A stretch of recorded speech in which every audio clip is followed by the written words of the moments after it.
Assalamualaikum warahmatullahi wabarakatuh.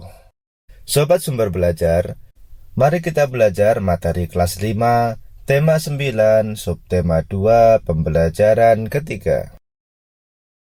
Dayu dan Lani duduk santai sambil berbincang di taman sekolah. Mereka berbincang tentang iklan favorit. Ketika Lani menanyakan iklan favorit, Dayu sontak menjawab, iklan makanan. Aku senang lagunya. Isi lagunya bagus, lanjut Dayu. Lani pun bertanya, kamu mengetahui isi lagunya? Isinya tentang makanan sehat dan bergizi. Rasanya bisa nyaman di lidah seluruh orang Indonesia, jawab Dayu. Kamu hebat Dayu, bisa hafal isi lagu di iklan favoritmu, puji Lani kepada Dayu. Itulah cerita singkat tentang iklan favorit Dayu. Kamu tentu juga bisa menyaksikan iklan melalui media televisi. Televisi merupakan media iklan elektronik yang paling efektif. Melalui televisi, kreativitas penyampaian para pembuat iklan akan lebih maksimal.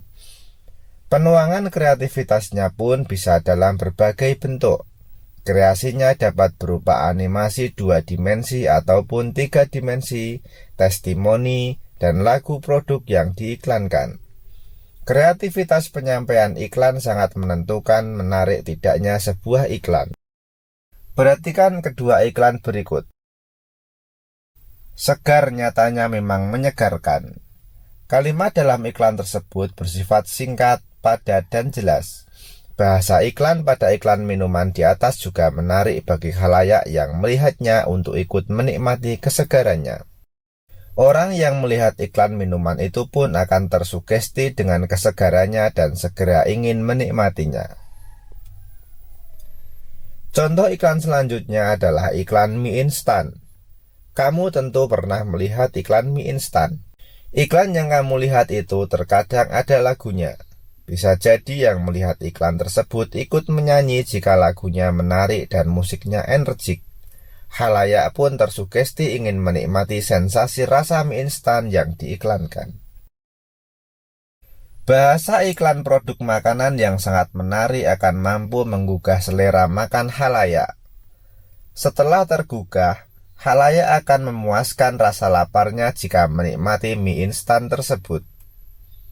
Pengulangan kata hingga berkali-kali pada lagu dalam iklan sering terjadi.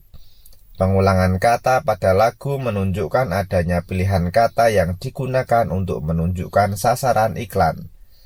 Selain itu, pengulangan kata pada lagu dalam iklan juga menonjolkan informasi yang dipentingkan.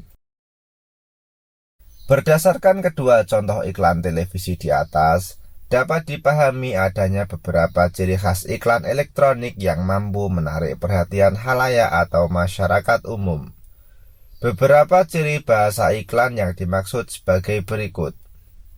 Yang pertama, pilihan kata yang digunakan menarik, tepat, logis, dan sopan. Yang kedua, pilihan kata yang digunakan memiliki sugesti bagi khalayak. Yang ketiga, pilihan kata yang digunakan menonjolkan informasi yang dipentingkan. Yang keempat, pilihan kata yang digunakan menunjukkan sasaran. Kamu telah mengetahui ciri-ciri bahasa iklan elektronik. Sekarang perhatikan iklan-iklan elektronik. Identifikasilah ciri-ciri bahasa yang mampu menarik perhatian khalayak pada iklan tersebut. Tuliskan secara detail hasil identifikasimu dan presentasikan hasil tugasmu di depan kelas. Yang pertama, produk yang diiklankan mie sedap. Ciri bahasa yang terkandung dalam iklan. Kalimat dalam iklan tersebut bersifat singkat, padat, dan jelas, yaitu dengan penggunaan kata puas sedapnya. Kemudian yang kedua, produk yang diiklankan bimbingan belajar Kuiper. Ciri bahasa yang terkandung dalam iklan. Kalimat singkat, padat, menonjolkan informasi dan kelebihannya, yaitu dengan menggunakan kalimat belajarnya seru, kualitasnya nomor 1. Yang ketiga, produk yang diiklankan mie lemonilo. Ciri bahasa yang terkandung dalam iklan. Menggunakan kalimat yang singkat, padat, dan menonjolkan kelebihannya meskipun harganya lebih mahal dibandingkan yang lain, yaitu dengan menggunakan kalimat harga nambah dikit, manfaat nambah banyak. Sobat Sumber Belajar, pada pembelajaran kali ini kita juga akan belajar tentang persatuan dan kesatuan. Yang pertama, Festival Budaya Nusantara. Festival Budaya Nusantara menyajikan budaya dari berbagai daerah di wilayah Nusantara. Coba kamu amati gambar kolase yang menyajikan berbagai pentas budaya daerah di atas. Tampak indah bukan? Tentu lebih indah yang tampil bersama-sama bukan? Itulah makna pentingnya persatuan dan kesatuan dalam menjalin kebersamaan dan saling melengkapi antara satu sama lain. Yang kedua, toleransi dan hidup berdampingan dalam perbedaan. Masyarakat Indonesia dikenal kemajemukannya, salah satunya kemajemukan agama. Kemajemukan masyarakat Indonesia bukan penghalang untuk tetap menjaga persatuan dan kesatuan bangsa. Sebaliknya, kemajemukan yang ada justru menjadi modal yang kuat untuk memperkukuh persatuan dan kesatuan bangsa. Persatuan dan kesatuan bangsa akan tetap kukuh dengan adanya semangat menjalin rasa kemanusiaan. Tingginya sikap toleransi serta keharmonisan untuk hidup secara berdampingan dari segenap masyarakat Indonesia juga dapat mendukung persatuan dan kesatuan bangsa. Jadi, makna persatuan dan kesatuan tercermin pada sikap masyarakat yang senantiasa menjalin rasa kemanusiaan dan toleransi serta menjaga keharmonisan untuk hidup secara berdampingan. Yang ketiga, semangat kekeluargaan dan tolong-menolong.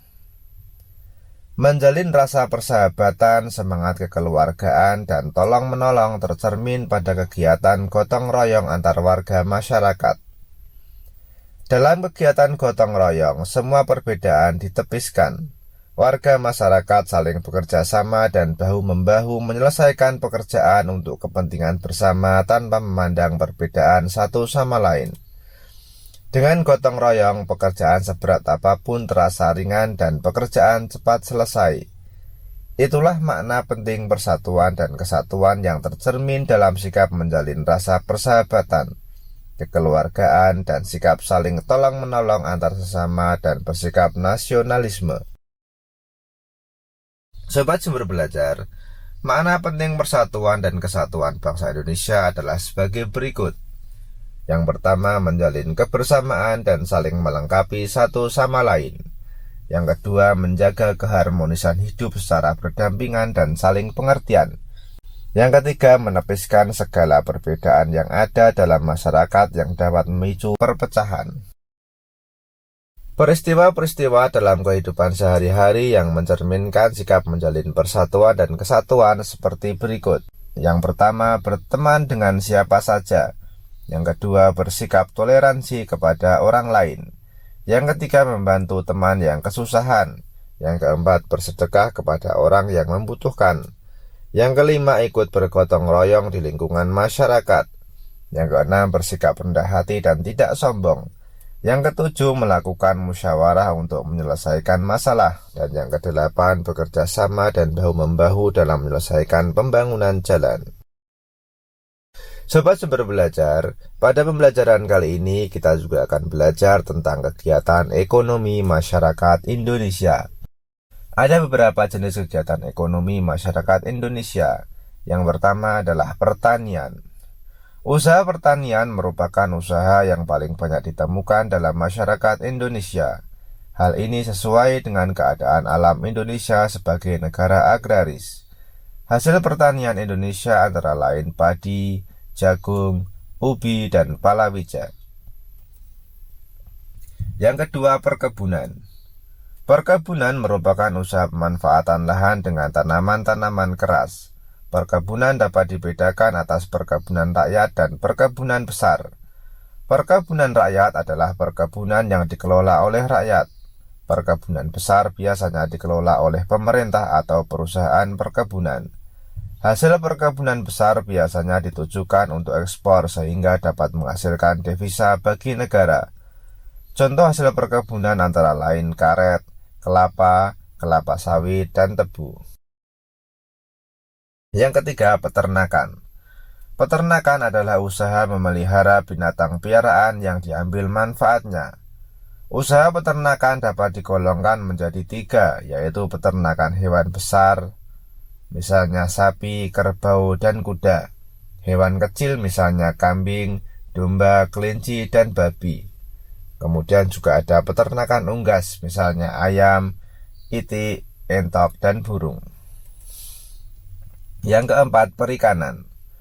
Usaha perikanan dalam hal ini adalah usaha perikanan darat, yaitu usaha memelihara ikan di perairan darat dengan cara membuat kolam.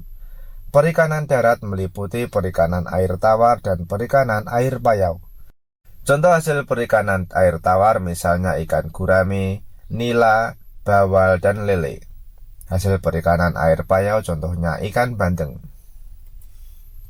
Yang kelima, kehutanan.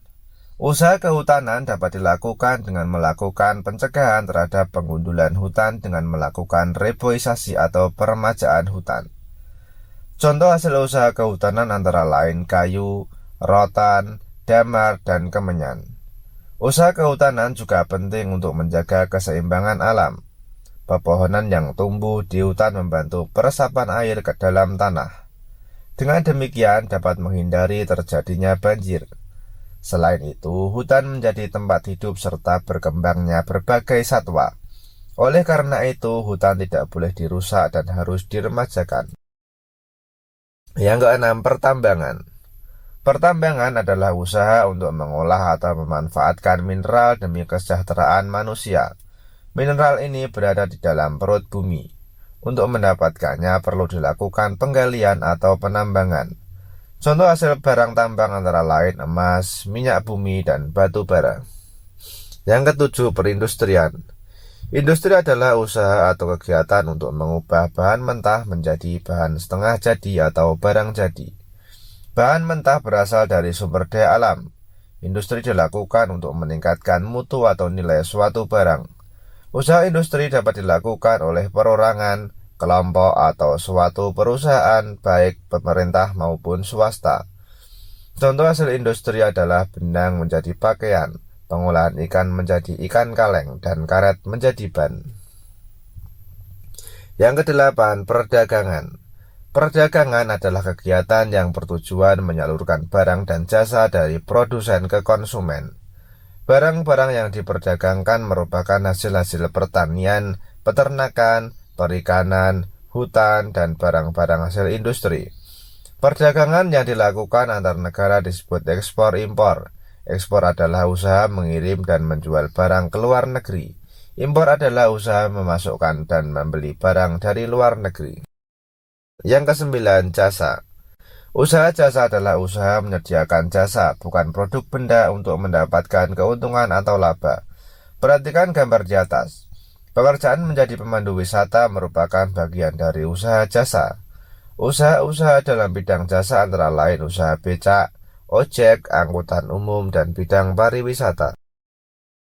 Banyak kegiatan ekonomi yang dilakukan masyarakat di lingkungan sekitar kita. Misalnya jasa tata boga, jasa angkutan umum, jasa pangkas rambut, pembuat gula merah, dan usaha kepariwisataan. Sekarang coba kamu lakukan pengamatan kegiatan ekonomi yang dilakukan masyarakat tempat tinggalmu. Identifikasilah kegiatan-kegiatan ekonomi yang menghasilkan produk unggulan dari masyarakat tempat tinggalmu. Kegiatan masyarakat di lingkungan sekitar adalah perajin sangkar burung, perajin mebel, petani, bengkel sepeda motor, bengkel sepeda, dan isi ulang air minum.